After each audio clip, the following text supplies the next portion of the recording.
I can't shut All right, we're going to call this regular council meeting to order. Tuesday, January 20th, 2026, and it's 5:01 p.m. Request everybody turn their cell phones down or off, and roll call, please. Commissioner Edelman, Commissioner Heatherington. Here. Commissioner Morris. Here. Commissioner Prentice. Here. Mayor Fitzgerald. Here, please stand, take your hats off. Pledge allegiance. I pledge allegiance to the flag of the United States of America and to the republic for which it stands, one nation, under God, indivisible, with liberty and justice for all. Please stand. Heavenly Father, we just thank you for this evening, Lord, and we're so grateful for your presence and that you will guide us throughout this meeting. And we just pray for the people, Lord, that with the snow coming and our staff having to be out plowing, and we just ask for your protection. And we just pray for peace throughout this country, that all the disagreements that are going on in various parts of the country, we just pray for your peace in Jesus' name. Thank you, Don. Okay, we got to amend the agenda here. Get a motion. What we want to do is move the executive session below the reports of our officers, that because one of the items on our discussions will be what we're discussing. So I'll get a motion to move it. So moved. Second. All in favor? All right, move. We get public comments. Wait, we need to. Right, Randy? Wait a minute.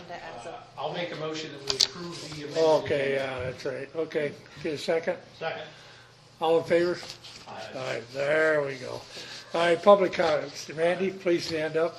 All right. I just in lieu of everything that happened last week, the city council spent a lot of money to hire that individual, and a lot of resources went into it. Is there any legal recourse that we would have to recoup some of that money? If you're asking me, I will not comment on that. I believe we should follow suit and go down that path, because that individual, he put his name in two baskets, knowing damn well he accepted this one when this one was out here. He needs to be held responsible. We'll look into that. I got something to say about it, but I mean, we'll look into it. That's. All right, no, we'll You're doing a good job. just check into it. I will Fire put the note department down. chief. Yeah. And I like the way you were moving. But this guy did that, and I think he should be held. All right, thank you. Josh, go ahead, Josh. I want to come at it from a different angle. We did spend a lot of money to get this guy hired. We spent money to fire chiefs to take it from 10 candidates down to 3. You said that they interviewed them twice, and then we went to 3, and then you guys got to interview them. And now we're abandoning any of those 10 people to go a third-party source. So I hope that's something we talk about today also. Well, no, I mean, why we didn't do it, I'll tell you a little bit. All right, thank you. Approval of the minutes, get a motion, please. So moved. Second. All in favor? All right, or approval of the minutes held on the council meeting January 5th, 2026. Tracy. All right. Board of Officers.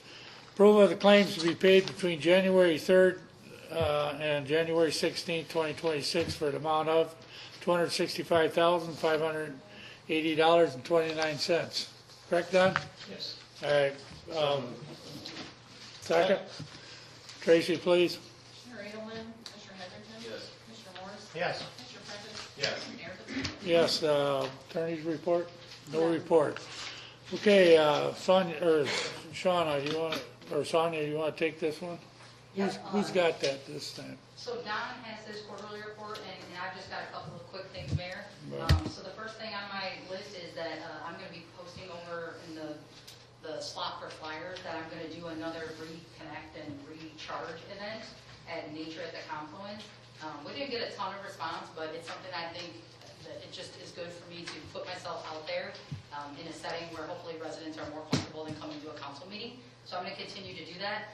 This one, as promised, is more of an evening offering. The last time I tried it during the morning and wasn't well attended, but some of the feedback was try this in the evening. So I promised that I would do that. So I wanted to put out there that I'll be promoting this on our social media, but Wednesday, January 28th, between 5:30 and 6:30, I'll be at the Confluence. So if any other department heads or, you know, if it's going to be someone from the council, we'll make sure we don't have a quorum, but if you want to join me, fine, and if you don't, that's okay too. I'm just going to continue to try to spread as many facts and answer questions for residents that I can possibly do. So I'll be promoting that Reconnect and Recharge event. And then the next item on my list is you'll get a PSA. We're going to put a press release out this week to provide a little bit more detail on what the award of the OSLAB grant entails. So as you guys know, we've got a park design at Nature at the Confluence between the Dairy Ripple and the Nature at the Confluence vet land, and it's probably now close to a $5 million park development over time.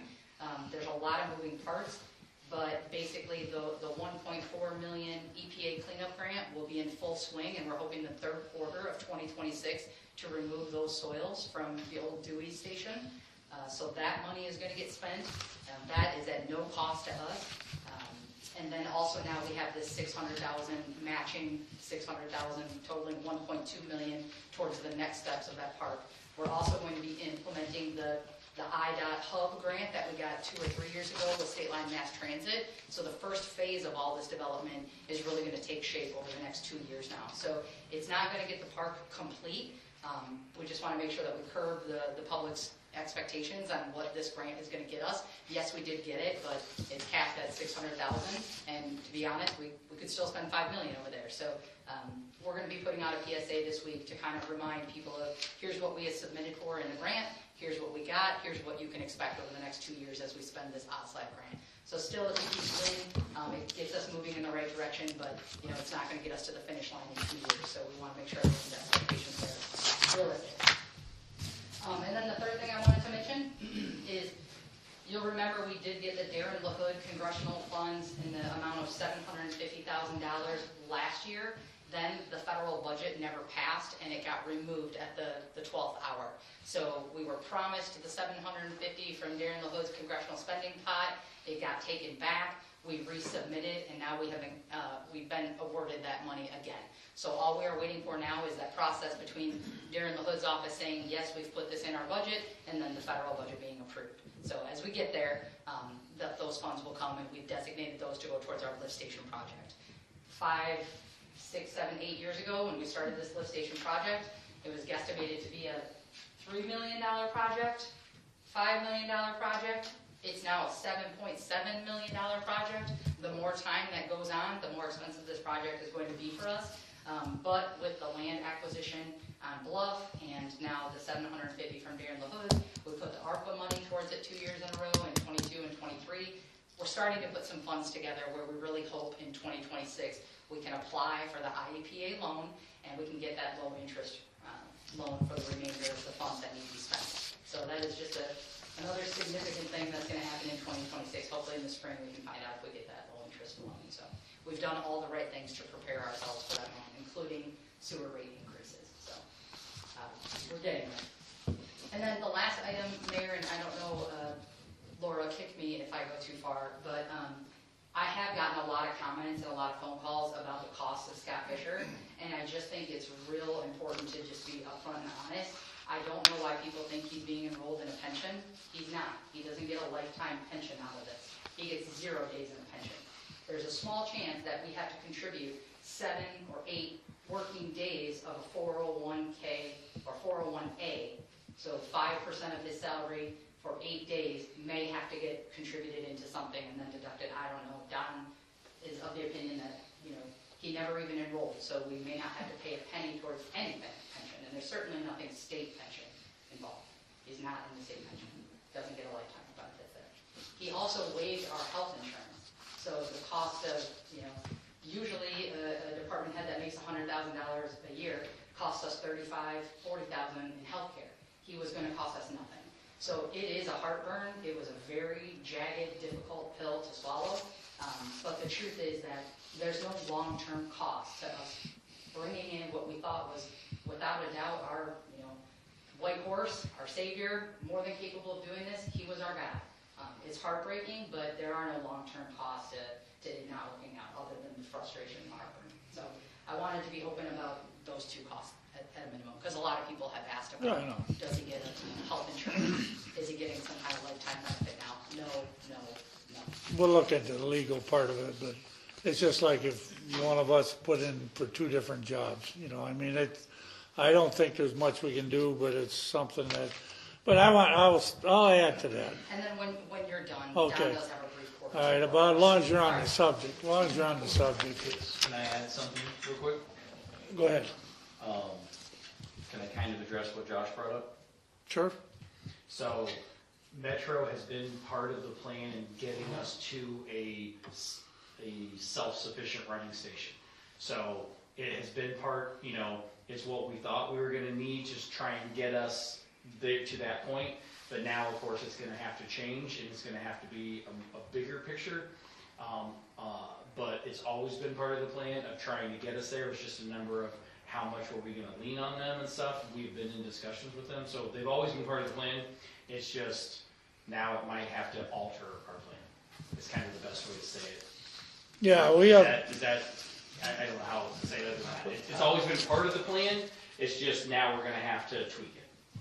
one thing I'll say, Scott Fisher was well qualified. There's no doubt about it. Everybody that we talked to, everybody that Kenny's talked to, and Sean and Sonia and all that bunch, everybody talked to, and he said when he come in here and told Sonia, I want to chase my happiness, which was his chief's job up in Alaska.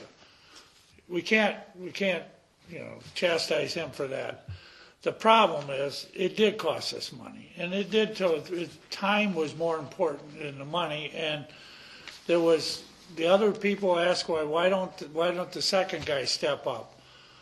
We were down to a point where we thought, we don't know if we have enough time to go through this with the chief again, or maybe, and we're gonna be talking about this later, maybe just go with Metro and let them handle it.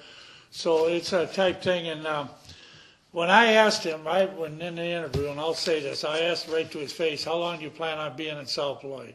He said, a long, long time. Okay, we'll take your guy's word for it, And I'm just sorry it costs us time and money, and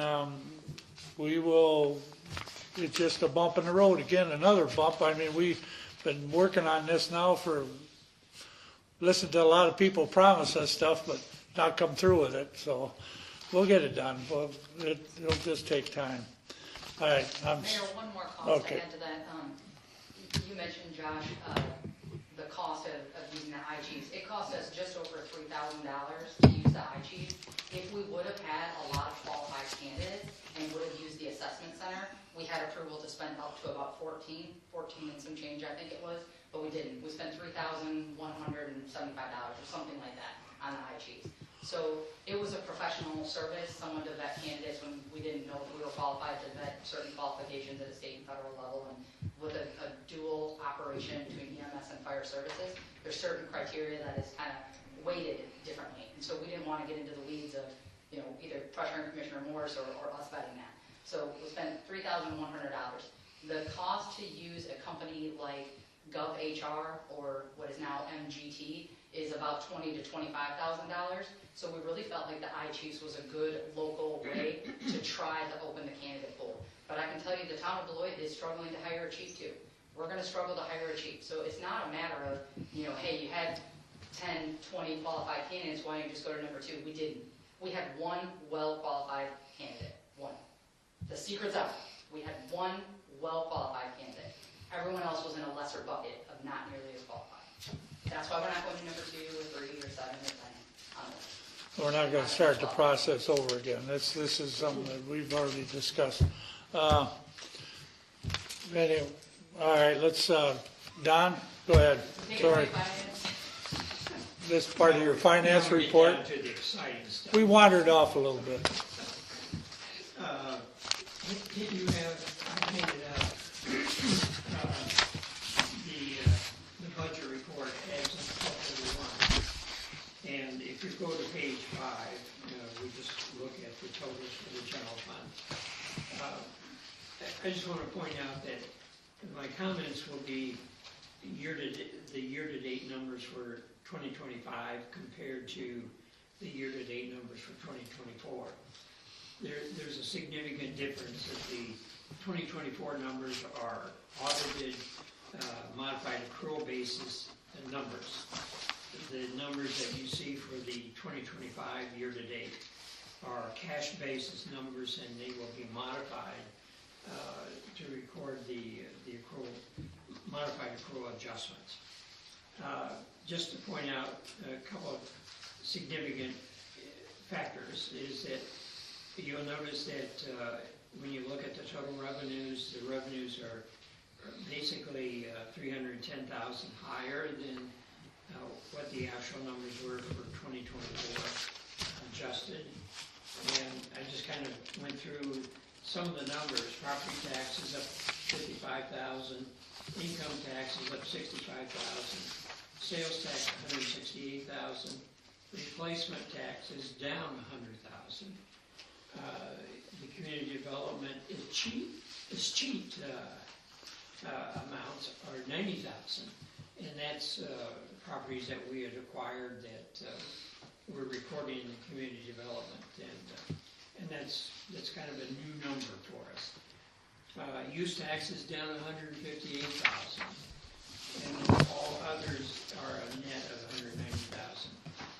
And basically there will be adjustments, and I'll get into some of the more significance as we get to another schedule.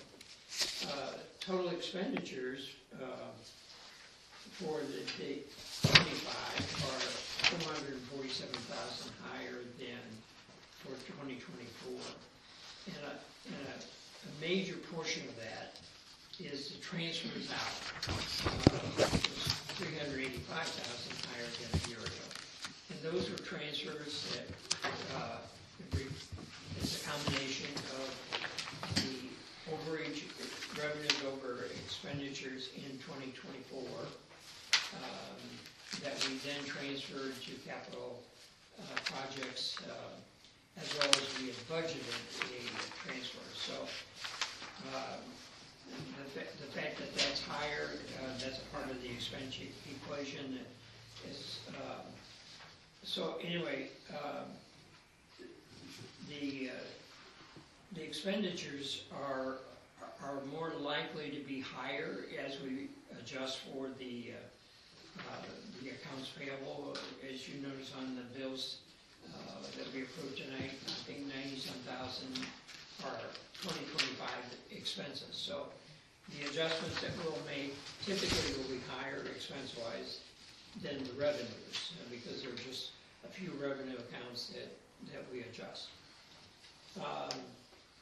Just another factor is the 1% road revenues are $1,133,000, and they will increase by another $280,000 as we make the year-end adjustments. Then, if we go to the next schedule, to the back page, just a minor part, the minor little page, you'll notice that the cash balances, and the schedule has all the investments, but the cash balances were roughly $2 million higher than as of 12/31/25 or 24. And the bulk of that increase, obviously, is the $1,133,000 that we've received in the 1% sales tax, which is a new source of revenue that we had not expended out of. So the bulk of that increase is associated with that. Then if we go to the next schedule, this gets into looking down at the bottom for the January 2026 numbers, which are what we have received so far this month of the state's shared revenues. And you'll notice that the 1% sales tax is $140,000 for this month.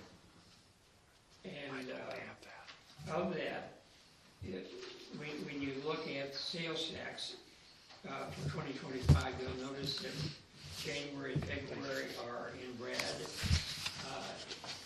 and that's are adjustments that are made as part of the year end.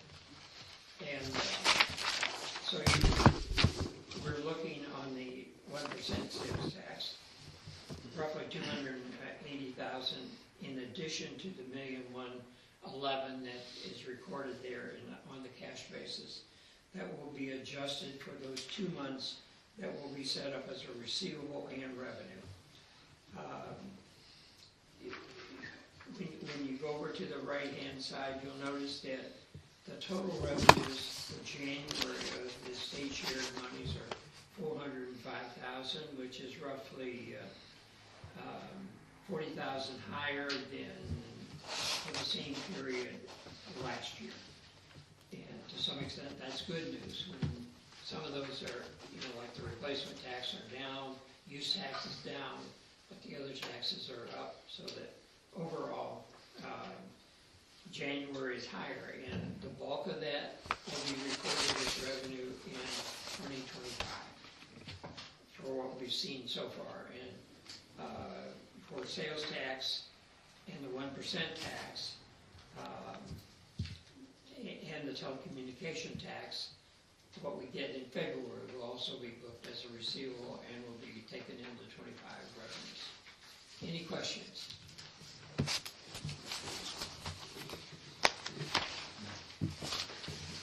Okay. You done? I'm done. Wow. I finally got to the right page. All right. Audit is done, we'll have another story on this. Oh, okay. All right, we're gonna retire to executive session. You guys stay here, we're gonna go upstairs because we gotta come back. We got all discussions items later, so we're gonna retire to executive session to discuss city personnel, determine the validity of the provided by 5 ILCS 120/2C1 of the Open Meeting Act, and There's no What motion time? on the floor yet. huh? There's no motion on the table yet. Pardon me? Is there a motion yet? Yeah, well, I gotta get time. I can't read it there. I got a glare. 5:22.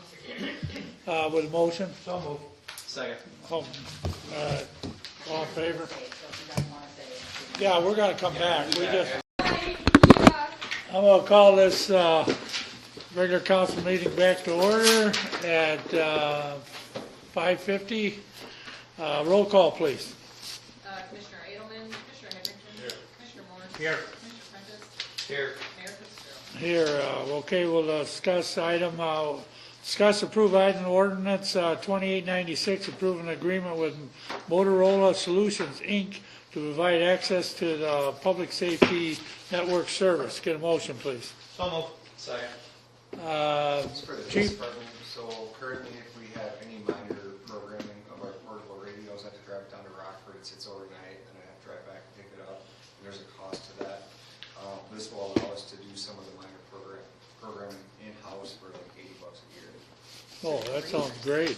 For 3 years, $80 for 3 years. Oh, really good. So it'll save us time and money. Tracy? Commissioner Edelman, Commissioner Heatherington. Yes. Commissioner Morris. Yes. Commissioner Prentice. Yes. Mayor Fitzgerald. Yes, discuss approve ordinance 2897, declaring property surplus, authorizing the city to sell surplus city property at 532 Hemingway Place. This Mo- ta- Sorry. Motion. I'll make the motion. We get a second? Second? We did. Sit there and don't say a word all day, and then you interrupt. All right, go ahead. This is a property that was acquired through foreclosure for after code enforcement non-remediation. And when will this be put up for bid? It can be put up anytime. We do have several inquiries. Oh, okay. So it'll go as soon as it's deemed certain. Would that be a sealed bid like we usually do? Yes. Okay, all right. People go see it? Or is it, do they not get to, I'm just curious. I forget. I don't know if When we sold Jack's on South Park, we did allow people to make an appointment with Steve, if they were serious. Like, I think if we have a lot of interest clientele, like, hey, if you're interested in demoing this piece, you can come on this day at this time, or this day at this time, and that's it. If we don't have a lot of interest, and it's only 1 or 2 people, they can coordinate with Steve directly. So you can put that in the notice, to see the property, to take these steps. I was just curious, because I know you guys from code violations, so I was just kind of curious. I'm not gonna ask what all the code violations are, I was just curious. We do let them walk the property. Probably when they look at the property, have the list of the code violations, tell them we gotta fix it. Save you a lot of work. All right, Tracy, please. Commissioner Heatherington? Yes. Commissioner Morris? Yes. Commissioner Prentice? Yes. Commissioner Edelman? Mayor Fitzgerald? Yes, discuss approved resolution 6667, approve an interagency agreement with Youth Service Network, Inc. Motion. So moved. Second. All right, who wants to explain this? It's also the police department's annual agreement. YSN helps our youth and family with physical, psychological, and social issues. It could be anything from pregnancy to truancy. If they were victims of domestic abuse or battery, things like that. Okay, thank you. This from last year. Yeah, No cost to the no city. cost. Okay, Tracy, please. Commissioner Morris? Yes. Commissioner Prentice? Yes. Commissioner Edelman? Commissioner Heatherington? Yes. Mayor Fitzgerald? Yes, discuss approved resolution 6668, approving an agreement with Northern Illinois University Center for Governmental Studies and Strategic Planning Services. Motion, please. So, second. Okay, I can take this one. all right, son. Really, this just kind of firms up some of the details of the strategic plan that you guys approved at the last meeting. This kind of creates a timeline and just drills into some of the details. So that proposal is in there with an agreement, and I have to have that approved by the board. I see they've done other places around here too, so that's good. Yeah, they are so top notch. This Yeah, is really their bread and butter.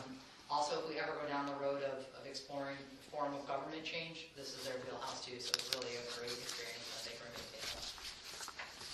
But this also spells out the focus groups and the interaction with the public that we so desperately want and need, how they're gonna tie all that into this plan. Right. I read part, most of it. Tracy, please. Commissioner Prentice? Yes. Commissioner Edelman? Commissioner Heatherington? Yes. Commissioner Morris? Yes. Mayor Fitzgerald? Yes, discuss approved resolution 6669, approving a renewal lease for the postage machine from Pitney Bowes, Inc. Motion. So moved. Second. Pretty much, go ahead. Yeah, so at the last meeting, we decided that we were gonna find a different way to print stuff and mail our utility bills and trash bills. So we are not going to renew the lease for that machine, what I'll call the stuffer, but we do need to renew the lease for the postage machine that we have in City Hall. So this is a very minimal increase from our last 60-month agreement, but we do still need that machine and we wanna pursue keeping that. This also goes out to a state bid, so if you're wondering, do we get bids for this kind of thing? It's just the same way that we do with Public Works when they buy a machine. Yeah. They have a state contract, so this has gone through that bidding process. The one we had never worked anyway, so. The stuffer, Yeah. yeah. Need that machine. Okay, Tracy, please. Commissioner Heatherington? Yes. Commissioner Morris? Yes. Commissioner Prentice? Yes. Commissioner Edelman? Mayor Fitzgerald? Yes, here's what we've been waiting for. Discuss approved resolution 6670, approving the EMTS firefighting staffing service public-private partnership agreement with Metro Paramedic Services, Inc. Motion, please. I'd like to modify that slightly. Thank you. Yep. I would like to modify the language to approve the public-private partnership agreement for EMS firefighting staffing and fire chief staffing to the city of South Beloit with Metro Paramedic Services, And pending legal review.